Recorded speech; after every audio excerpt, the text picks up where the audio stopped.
రాష్ట్రాధికారిని రాష్ట్రాధికారిని ఆదివాసుల ఐక్యత. మంచిర్యాల జిల్లా జన్నారం మండలం ఇందనపల్లిలోని నాయకపు గూడెంలో జరిగినటువంటి అటవీ శాఖ అధికారి దాడి చేసినటువంటి ఘటన ఇప్పుడు రాష్ట్ర వ్యాప్తంగా సంచలనంగా మారింది. దీనిపై మరి ఆ గ్రామస్తులంతా కూడా ఒక్కసారిగా అటవీ శాఖ అధికారులపై ఎదురుదాడికి తిరగడం జరిగింది. అయితే ఆ రోజు అసలు ఇక్కడ ఏం జరిగింది అనేది ఇక్కడ స్థానికంగా ఉన్నటువంటి ప్రత్యక్షంగా ఉన్నటువంటి ఏదైతే యువకులు ఉన్నారో వాళ్ళని అడిగి తెలుసుకుందాం. చెప్పండి, ఆ రోజు ఇక్కడ అసలు ఏం జరిగింది, అప్పుడు మీరు ఎక్కడున్నారు? సార్ మాది ఇక్కడ ఉన్న దగ్గరలో ఉన్న నైకగూడెం సార్, ఇందనపల్లి. అయితే మేము ద్విచక్ర వాహనం మీద ఒక నలుగురం మనుషులం వచ్చినాం చేపలు పట్టడానికి 2 ఓలలతో.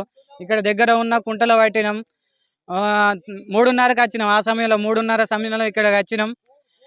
కాగా అక్కడ వలలు పెట్టి మళ్ళీ ఇక్కడ తిరిగి ఇక్కడ దగ్గరలో ఉన్న వాక్ వచ్చినాం. అక్కడ కూడా చేపలు పట్టినాం. పట్టగా ఇక్కడ ఉన్న ఫారెస్ట్ వాళ్ళని చూసినాం. వాళ్ళు ఫారెస్ట్ వాళ్ళని తెలియదు, ఆల్మోస్ట్ వాళ్ళు సివిల్ డ్రెస్ మీద ఉండే. వాళ్ళని చూసినాం, వెళ్ళిపోయినాం. మళ్ళీ కుంటలకు తిరిగి వెళ్ళిపోయినాం. అక్కడ బండ్లు కూడా వాహనాలు కూడా పక్కకు పెట్టినాం, అడవిలో లోపల పెట్టినాం. అవి కూడా వాహనాలను చూసి ఈ ఫారెస్ట్ వాళ్ళు లాక్కోవడం జరిగింది. మరి మాకు ఇక్కడ లాక్కోరంగా సౌండ్స్ వచ్చి మేము వచ్చినాం. నేను ఫ్రెండ్ వచ్చినాం. వచ్చేసరికి మరి వాళ్ళు వితౌట్ మొత్తం యూనిఫామ్ లేదు వాళ్ళకు, మొత్తం సివిల్ డ్రెస్ మీద ఉన్నారు. వాళ్ళని మేము ఫారెస్ట్ వాళ్ళని గుర్తించలే.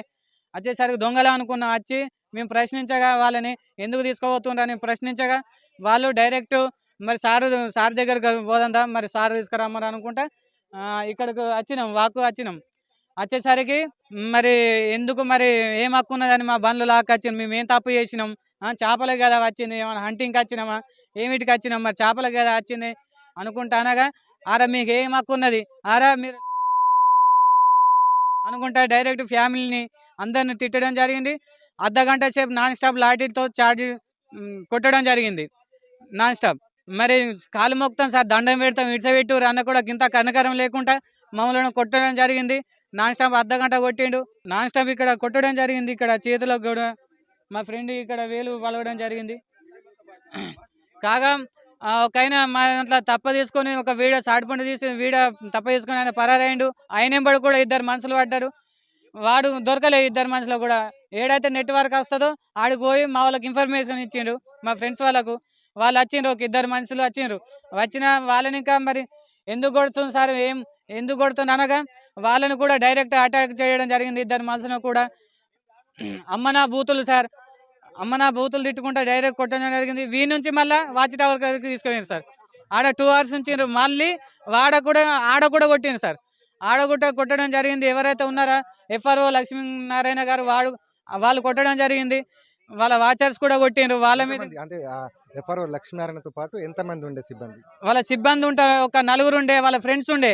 మొత్తం 10 వాళ్ళ సిబ్బంది 4 ఉండే, వాళ్ళ ఫ్రెండ్స్ ఉండే ఒక 10 మంది దాకా ఉండే. వాళ్ళు వాచ్ టవర్ కాడ వాళ్ళు ఇక్కడ స్నానాలు చేయడం జరిగింది. వాళ్ళు తాగి ఆడికి వెళ్ళిన ఆడింకా కొట్టిండ్రు, వాచ్ టవర్ కాడ ఆడింకా కొట్టిండ్రు. 2 గంటల సేపు ఉంచుకున్నారు.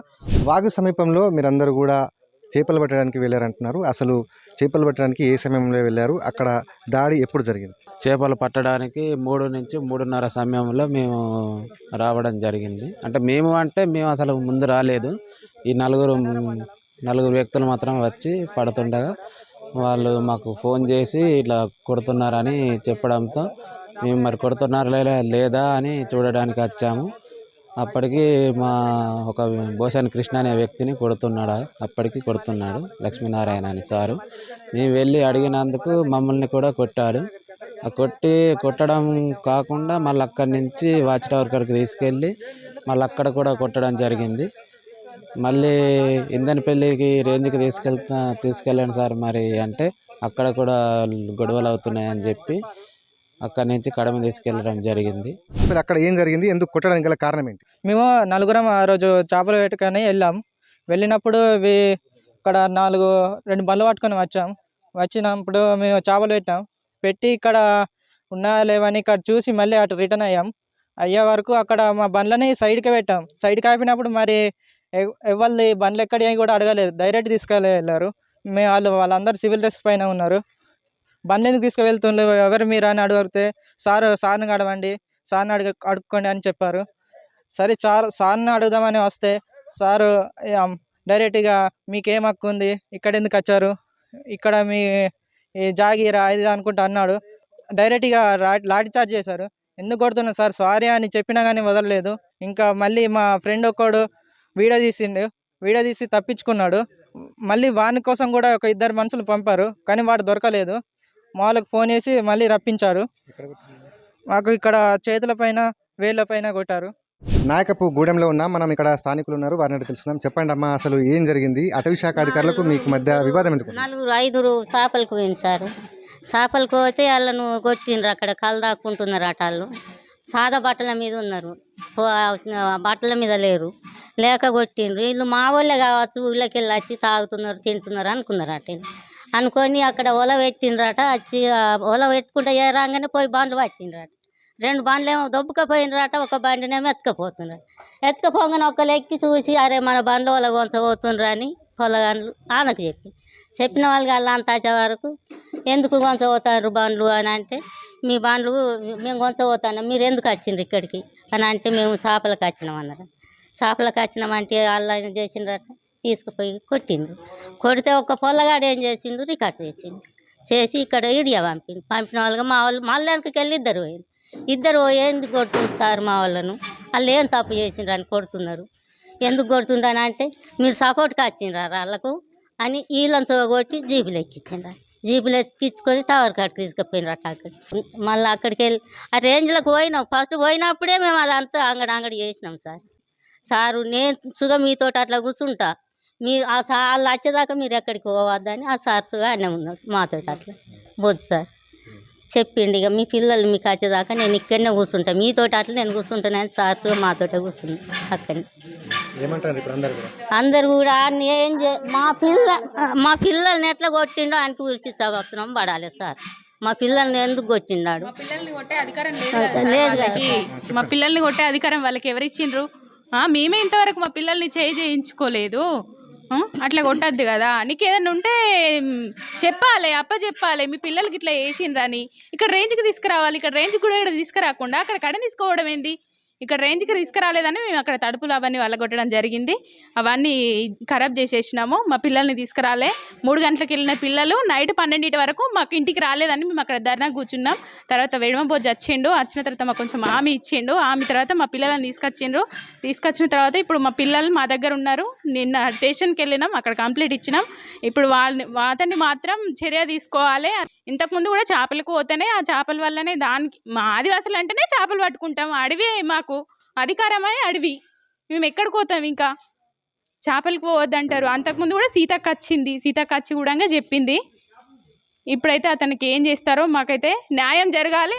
తొడుం దెబ్బ ఏం డిమాండ్ చేస్తున్నది వారితో అడిగి తెలుసుకుందాం. చెప్పండి, ఈ యొక్క ఘటనను మీరు ఏ విధంగా చూస్తారు?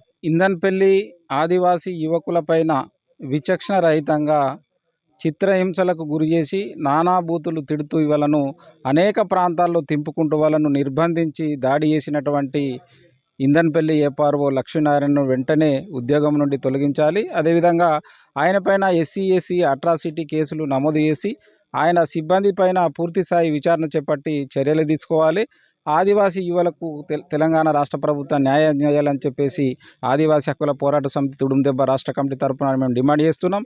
ఎందుకంటే ఏదైతే లక్ష్మీనారాయణ ఉన్నాడో అతను ఇంతకుముందు కూడా జన్నారం మొబైల్ పార్టీలో పనిచేస్తూ ఏదైతే ఇక్కడ ఉన్నటువంటి అటవీ సంపద టేకు కట్టెనంతా కూడా దొంగతనంగా తీసుకుపోతూ అడ్డంగా బెల్లంపల్లిలో చౌరస్తాలో దొరకడం జరిగింది. అతను సబ్సిడీ కూడా అయిండు. మళ్ళీ ఇప్పుడు ఆయన ఇందన్పల్లి ఏపార్ఓగా కొనసాగుతూ ఇన్ఛార్జిగా కొనసాగుతూ అవార్డు రావడంతో మొన్న సండే రోజు ఇక్కడికి ఆయన తన తోటి మిత్రులతోటి సిబ్బందితోటి ఆయన మొత్తం కూడా డిన్నర్ చేసుకొని తప్పదాగి ఎవరైతే ఆదివాసీ యువకులు ఉన్నారో చేపలకు పట్టడానికి వచ్చినటువంటి యువకులపైన విచక్షణ రహితంగా కొట్టి దాడి చేసి హింసించినట్టు అతన్ని వెంటనే ఉద్యోగం నుండి తొలగించాలి. లేని పక్షంలో ఉమ్మడి ఆదిలాబాద్ జిల్లాలో ఉన్నటువంటి 4 జిల్లా కలెక్టర్ కార్యాలయాలను కూడా మేము ముట్టడిస్తాం. వేలాది మందితోటి ఇప్పటికే ఎవరైతే అతను పైన చర్యలు తీసుకోవాలని చెప్పేసి ప్రజా సంఘాలు, కుల సంఘాలు, యావత్ సమాజం ఇవాళ డిమాండ్ చేసినప్పటికీ కూడా ఇవాళ తెలంగాణ రాష్ట్ర ప్రభుత్వం, తెలంగాణ రాష్ట్ర అటవీ శాఖ మంత్రి కొండ సురేఖ కానీ అదేవిధంగా ముఖ్యమంత్రి యనుమల రేవంత్ రెడ్డి గారు సంధించుకోవడం చాలా బాధాకరం. ఇప్పటికైనా తెలంగాణ రాష్ట్ర ముఖ్యమంత్రి యనమల రేవంత్ రెడ్డి గారు, కొండా సురేఖ గారు వెంటనే స్పందించి ఎవరైతే ఇటువంటి దాడికి ఇటువంటి ఘటనలకు పాల్పడ్డటువంటి ఏపార్ఓ లక్ష్మీనారాయణను వెంటనే ఉద్యోగం నుండి తొలగించాలని చెప్పేసి ఆదివాసీ హక్కుల పోరాట సమితి తుడుముదెబ్బ రాష్ట్ర కమిటీ తరపున మేము డిమాండ్ చేస్తున్నాం. 24 గంటల గడువు ఇచ్చారు ఎమ్మెల్యే వెడమ బుజ్జు పటేల్. అయితే 24 గంటలు గడిచాక కూడా ఇప్పటికీ ఇచ్చలేదు. దీనిపై ఇంకా ఏమంటారు? వెడమ బుజ్జు పటేల్ గారు ఉన్నారు. ఆదివాసీ యువకుల పైన దాడి చేసినటువంటి ఏపార్ఓకు నువ్వు వెంటనే సబ్సిడీ చేయాలని చెప్పేసి ఇవాళ తెలంగాణ రాష్ట్ర ప్రభుత్వానికి కావచ్చు, ఫారెస్ట్ అధికారులకు ఆయన అల్టిమేటం జారీ చేసినప్పటికీ కూడా అందులో తెలంగాణ రాష్ట్ర ప్రభుత్వం కానీ ఫారెస్ట్ అధికారులు పూర్తిగా నిర్లక్ష్యంగా వ్యవహరిస్తున్నారు. కాబట్టి ఆయన ఇవాళ ఒక ఎమ్మెల్యే, ఆయన ఆదివాసీ కాబట్టే ఆయన యొక్క మాటలను బేఖాతరు చేస్తున్నట్టు మాకు కనబడుతున్నది. కాబట్టి తప్పకుండా ఆ దాడికి ఎవరైతే పాల్పడ్డటువంటి ఏపార్ఓ లక్ష్మీనారాయణను ఉద్యోగం నుండి తొలగించే వరకు కూడా మా యొక్క పోరాటాన్ని ఆపేదే లేదు. అడవి ఎక్కడున్నదో అక్కడ ఆదివాసులు ఉన్నారు, ఆదివాసులు ఎక్కడున్నారో అడవి అక్కడ ఉన్నది. అడవిలో ఉన్నటువంటి అటవీ సంపదను, ఖనిజ సంపద అంతా కాపాడేదంతా కూడా ఆదివాసులే. ఆదివాసులకు ఉన్న అడవికి అవినాభావ సంబంధం ఉన్నది. కానీ వల్ల ఫారెస్ట్ అధికారులు ఇవాళ దొంగలుగా తయారై ఇవాళ అడవిలో ఉన్నటువంటి అటవీ సంపదను కల్పనంతా దోచుకపోతూ ఇవాళ ఆదివాసీ యువకులను ఇవాళ వేటకు వచ్చిందని చెప్పేసి, లేకుంటే అలాంటి దొంగలుగా చిత్రీకరించి ఈ రకంగా దాడి చేయడం చాలా ఏమంటే చర్య. దీన్ని మేము ఆదివాసీ హక్కుల పోరాట సమితి తుడుముదెబ్బ రాష్ట్ర కమిటీ పక్షాన తీవ్రంగా ఖండిస్తున్నాం. నాయకపుగూడెంలో ఉన్నటువంటి యువకులపైన అటవీ శాఖ అధికారి లక్ష్మీనారాయణ చేసిన దాడిని ఖండిస్తూ మరి తుడుముదెబ్బ ఆధ్వర్యంలో వారంతా ఆ గ్రామంలో ఉన్నటువంటి యువకులను పరామర్శించి ఏదైతే సంఘటన జరిగినటువంటి ప్రదేశంలో ఆ యొక్క వివరాలను తెలుసుకోవడం జరిగింది. వెంటనే ఆ యొక్క అధికారులపై చర్యలు తీసుకోవాలి, లేని పక్షంలో ఈ యొక్క ఆందోళనను ఉధృతం చేస్తామని అయితే ఆదివాసీ నాయకులు చెప్తున్నారు.